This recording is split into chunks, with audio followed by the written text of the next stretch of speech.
안녕하세요. 바니엘 건강TV입니다. 어르신들, 암세포가 가장 좋아하는 게 뭔지 알고 계시나요? 흡연, 음주, 감염, 유전적 요인, 환경적 요인, 수면 등등.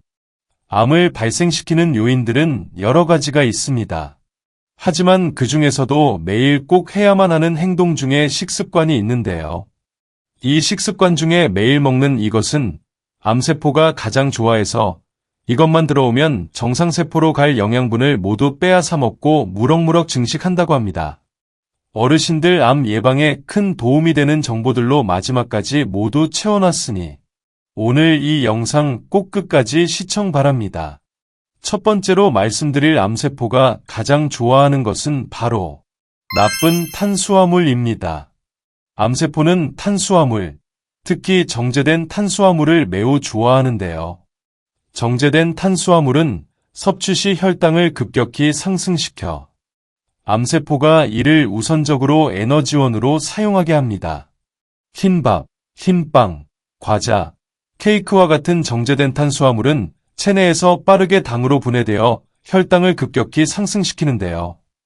특히 이렇게 혈당을 급격히 상승시키는 나쁜 탄수화물은 암세포가 정말 좋아하는 음식입니다. 왜냐하면 순간적으로 혈당이 확 올라와 몸에 빠르게 흡수되기 때문이죠. 미국 암연구소의 연구에 따르면 혈당이 급격히 상승하면 인슐린과 함께 인슐린 유사 성장 인자 IGF-1이 분비됩니다.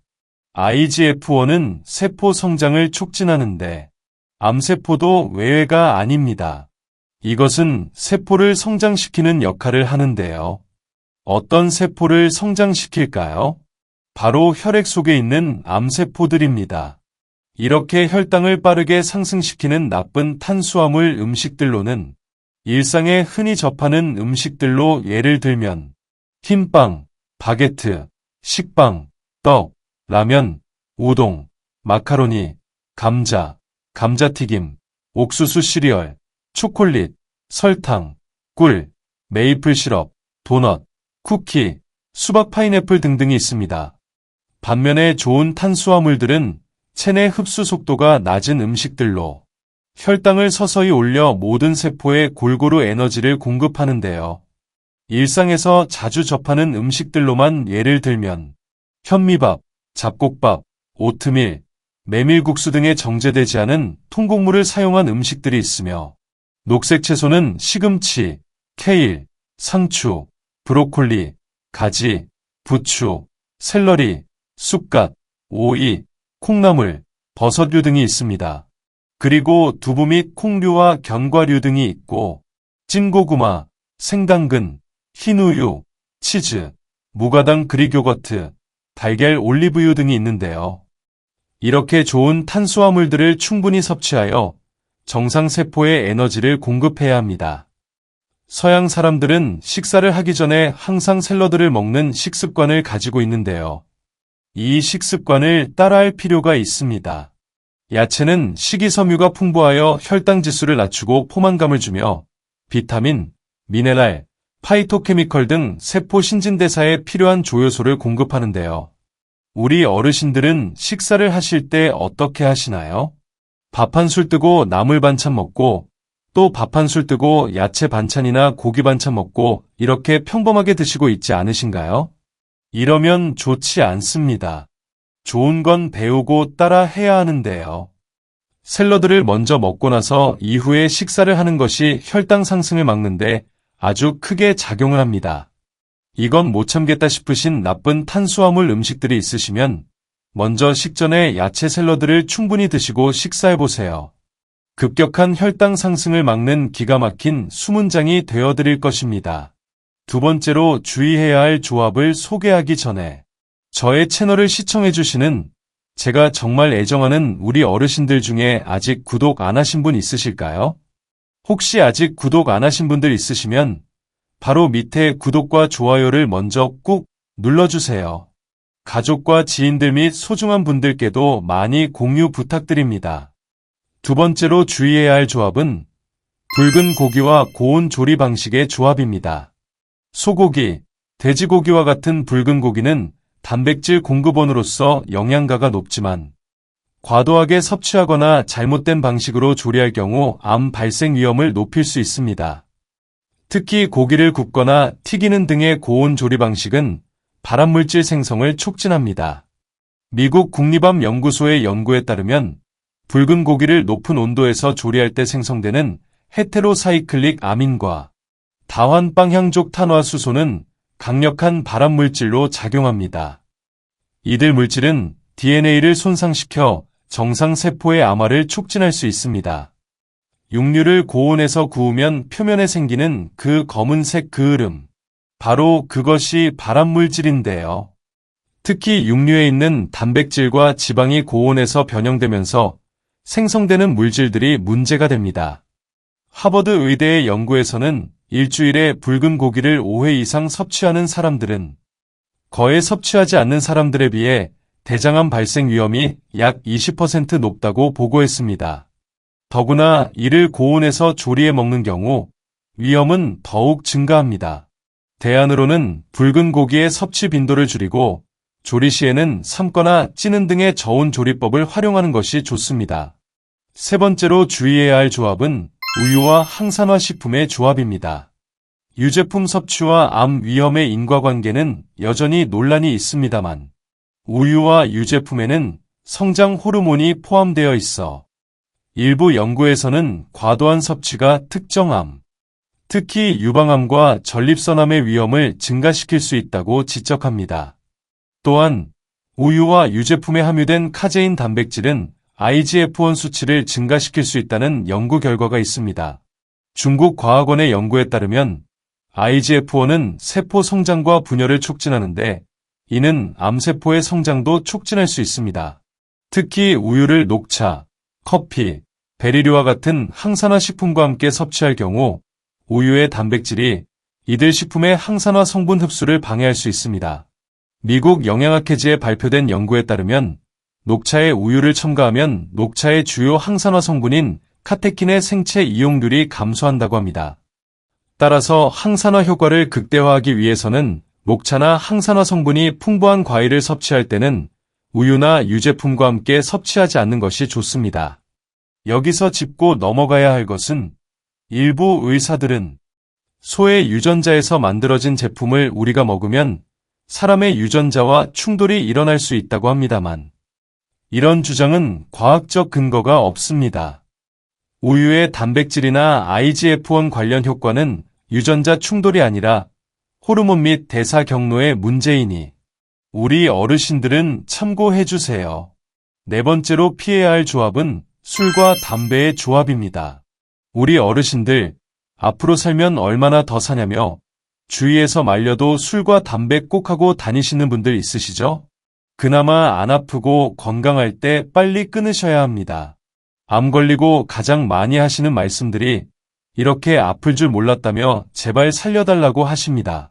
술과 담배의 조합은 다양한 암, 특히 구강암, 식도암, 후두암의 위험을 크게 증가시키는데요. 미국 국립암연구소에 따르면 알코올과 담배를 모두 사용하는 사람들은 그렇지 않은 사람들에 비해 이러한 암의 발생 위험이 30배 이상 높다고 합니다. 알코올은 체내에서 아세트알데히드라는 발암물질로 분해되며 이는 DNA를 손상시킵니다. 담배에는 7,000개 이상의 화학물질이 포함되어 있으며 이 중 최소 70개는 발암물질로 알려져 있습니다. 알코올과 담배는 그 자체로도 암 발생 위험을 높이지만 함께 사용할 경우 서로의 발암 효과를 증폭시키는 시너지를 일으킵니다. 특히 구강과 인후 부위에서 이러한 효과가 두드러집니다. 또한 알코올과 고염분 식품의 조합도 위암 발생 위험을 증가시킬 수 있습니다.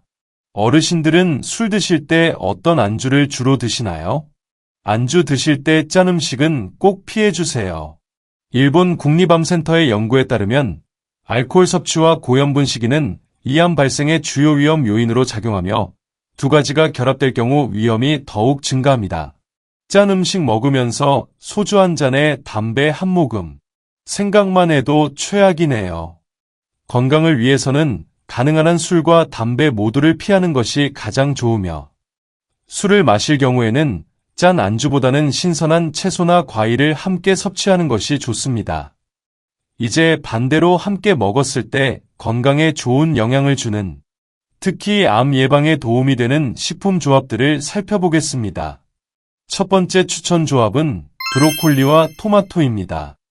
브로콜리에는 설포라판이라는 강력한 항산화 물질이 함유되어 있는데요.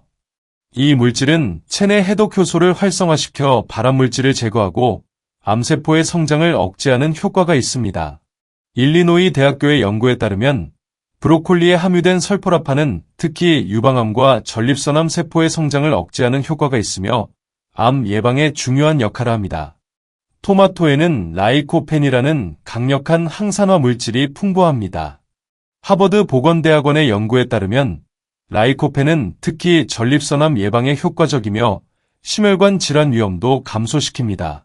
흥미롭게도 영국 영양학회지에 발표된 연구에 따르면 브로콜리와 토마토를 함께 섭취했을 때 각각 따로 섭취할 때보다 전립선암 성장 억제 효과가 더 크게 나타났습니다.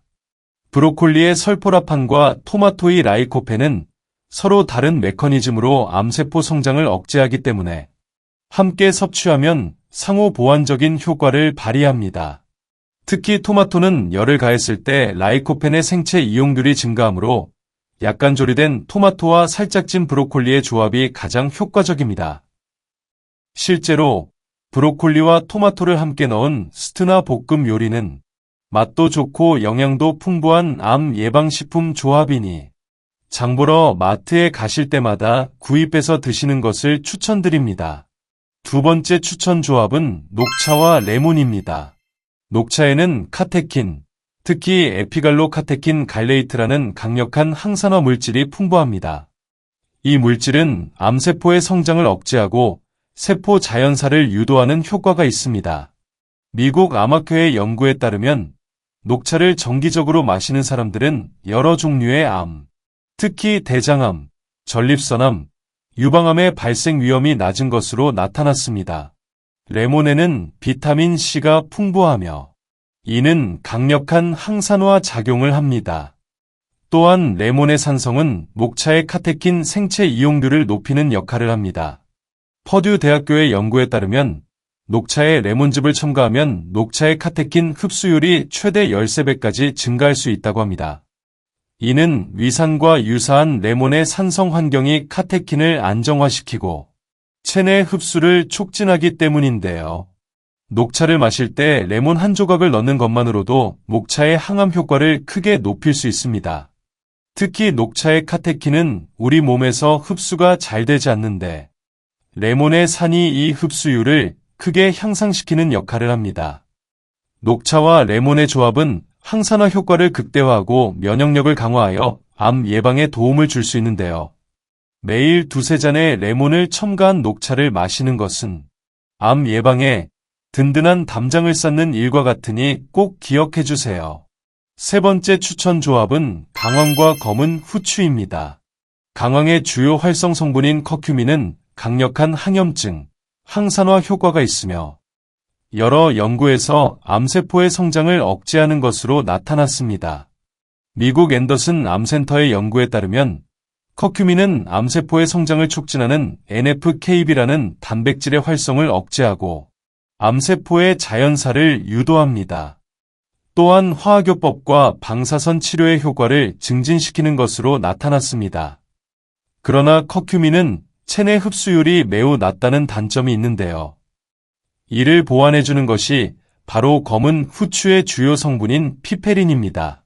세인트 존스 대학의 연구에 따르면 피페린은 커큐민의 생체 이용률을 최대 2000% 증가시킬 수 있습니다. 피페린은 간에서 커큐민의 대사를 늦추고 소장에서의 흡수를 촉진하는 역할을 하는데요. 강황에 검은 후추를 조금만 첨가해도 커큐민의 흡수율이 크게 향상됩니다. 커큐민은 그 자체로도 강력한 항암 효과가 있지만 체내 흡수가 잘 되지 않는 성질이 있습니다. 하지만 검은 후추의 피페린이 커큐민의 체내 흡수를 잘 되게 도와주기 때문에 이 문제를 시원하게 해결해 줍니다. 실제로 인도 요리에서는 전통적으로 강황과 검은 후추를 함께 사용해왔으며 이는 과학적으로도 이치에 맞는 조합이라고 할 수 있습니다. 카레, 스프, 볶음 요리 등의 강황과 검은 후추를 함께 사용하면 맛과 건강 효과를 모두 얻을 수 있습니다. 네 번째 추천 조합은 검은 콩과 현미입니다. 어르신들 평소 검은 콩밥 많이 드시지요? 평소에 안 드시는 어르신들이 계셨다면 밥 지을 때 한 줌씩이라도 넣어보려고 노력하셔야 합니다. 검은 콩은 항산화 물질인 안토시아닌이 풍부하고 단백질, 식이섬유, 엽산, 마그네슘, 철분 등 다양한 영양소가 함유되어 있습니다. 콜로라도 주립대학의 연구에 따르면 검은 콩에 함유된 안토시아닌은 암세포의 성장을 억제하고 염증을 감소시키는 효과가 있어 정말 좋은 슈퍼푸드입니다.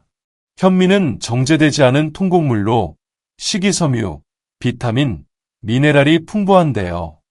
통곡물을 정기적으로 섭취하는 사람들은 대장암 발생 위험이 낮은 것으로 나타났습니다.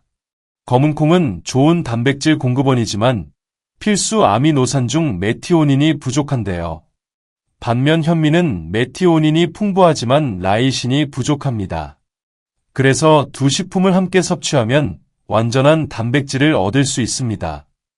미국 영양학회지에 발표된 연구에 따르면 콩과 곡물의 조합은 완전한 단백질을 제공할 뿐만 아니라 혈당 조절에도 도움을 주어 인슐린 분비를 안정화시킵니다. 이는 암세포의 성장을 촉진하는 IGF-1의 분비를 감소시키는 데 도움이 됩니다. 또한 검은 콩과 현미는 모두 복합 탄수화물로 혈당을 천천히 올리는 효과가 있는데요. 앞서 언급했듯이 급격한 혈당 상승은 암세포 성장을 촉진할 수 있으므로 이러한 완만한 혈당 상승은 암 예방에 도움이 됩니다. 좋은 탄수화물은 야채와 통곡물, 콩류입니다. 이런 식품들은 혈당을 천천히 올려 모든 세포에 골고루 에너지를 공급하고 암세포에게 유리한 환경을 만들지 않습니다. 검은 콩과 현미를 함께 요리한 영양밥이나 샐러드는 암 예방에 도움이 되는 균형 잡힌 식사가 될 수 있습니다. 다섯 번째 추천 조합은 마늘과 양파입니다. 우리 어르신들 제육볶음 좋아하시나요? 저는 마늘과 양파가 함께 들어간 음식은 제육볶음 정도가 떠오르는데 어떤 음식들이 있었는지 생각이 나질 않네요. 생각나는 대로 댓글에 알려주시면 감사하겠습니다. 마늘과 양파는 모두 알륨 속 식물로 유황 화합물이 풍부합니다. 이 화합물들은 강력한 항암 효과가 있는 것으로 알려져 있습니다. 마늘에는 알리신이라는 화합물이 함유되어 있으며 이는 마늘이 으깨지거나 잘랐을 때 생성되는데요. 알리신은 위암, 대장암, 전립선암 등 여러 종류의 암세포 성장을 억제하는 효과가 있습니다. 양파에는 케르세틴이라는 플라보노이드가 풍부합니다. 미국 국립암 연구소의 연구에 따르면 케르세틴은 항산화, 항염증 효과가 있으며 암세포의 성장을 억제하고 세포 자연사를 유도합니다. 흥미롭게도 마늘과 양파를 함께 사용하면 각각의 항암 효과가 증가합니다. 마늘과 양파의 유황 화합물들은 서로 다른 메커니즘으로 암세포를 공격하며 함께 사용할 경우 시너지 효과를 나타내는데요. 마늘과 양파는 서로 다른 항암 성분을 가지고 있어 함께 사용하면 더 넓은 범위의 항암 효과를 얻을 수 있습니다. 특히 마늘은 절단 후 10에서 15분 정도 공기에 노출시켰을 때 알리신 생성이 최대화되는데요. 마늘과 양파는 같은 요리에 함께 사용하기 쉬운 식재료입니다. 수프, 스튜, 볶음 요리 등에 마늘과 양파를 함께 넣으면 풍부한 맛과 함께 건강 효과도 얻을 수 있습니다. 이처럼 일상생활에서의 식습관을 통해 암에 걸리기 전에 예방하는 것이 정말 중요합니다. 앞에 설명드린 내용 다른 생각 잠깐 하느라 못 들으신 어르신들 있으실 텐데요. 잘 못 들었다 하시면 지금 설명할 내용만이라도 잘 들어주세요. 암 예방을 위한 종합적인 기본 원칙은 다음과 같습니다. 첫 번째, 건강한 지방 선택하기. 올리브 오일, 아마씨유, 견과류, 아보카도와 같은 건강한 지방을 선택합니다. 두 번째, 붉은 고기와 가공육 제한하기. 일주일에 붉은 고기는 3회 이하, 가공육은 가능한 한 피합니다. 세 번째, 다양한 색상의 과일과 채소 섭취하기. 다양한 파이토케미컬을 섭취하기 위해 여러 색상의 과일과 채소를 먹습니다. 네 번째, 발효식품 섭취하기. 김치, 된장 등의 발효식품을 정기적으로 섭취합니다. 다섯 번째, 적절한 양 섭취하기. 과식을 피하고 적절한 체중을 유지합니다. 여섯 번째, 규칙적인 신체 활동하기. 미국 아마케는 성인의 경우 주당 최소 150분의 중강도 신체 활동을 권장합니다. 신체 활동은 인슐린 감수성을 개선하고 염증을 감소시켜 암 발생 위험을 낮출 수 있습니다. 일곱 번째, 체중 관리하기. 특히 유방암의 경우 체중 관리가 중요합니다. 지방이 많으면 에스트로겐이 많이 나오는데 그러면 재발의 확률이 많아지고 발병의 확률도 높아지게 됩니다. 여덟 번째, 금연 및 절주하기. 담배와 과도한 알코올은 여러 종류의 암 발생 위험을 크게 증가시킵니다. 아홉 번째, 스트레스 관리하기. 만성적인 스트레스는 면역 기능을 약화시키고 염증을 촉진할 수 있습니다. 명상, 요가, 심호흡 등의 스트레스 관리 기법이 도움이 될 수 있습니다. 열 번째, 충분한 수면하기. 수면 부족은 면역 기능을 약화시키고 호르몬 균형을 방해할 수 있습니다. 성인은 하루 7에서 8시간의 양질의 수면이 필요합니다. 11번째, 식물성 식품 위주의 식단 섭취하기. 과일, 채소, 통곡물, 콩류를 식단의 3분의 2 이상 차지하도록 합니다. 12번째, 단순당과 정제된 탄수화물 제한하기. 흰빵, 백미, 과자, 케이크 등의 섭취를 줄입니다.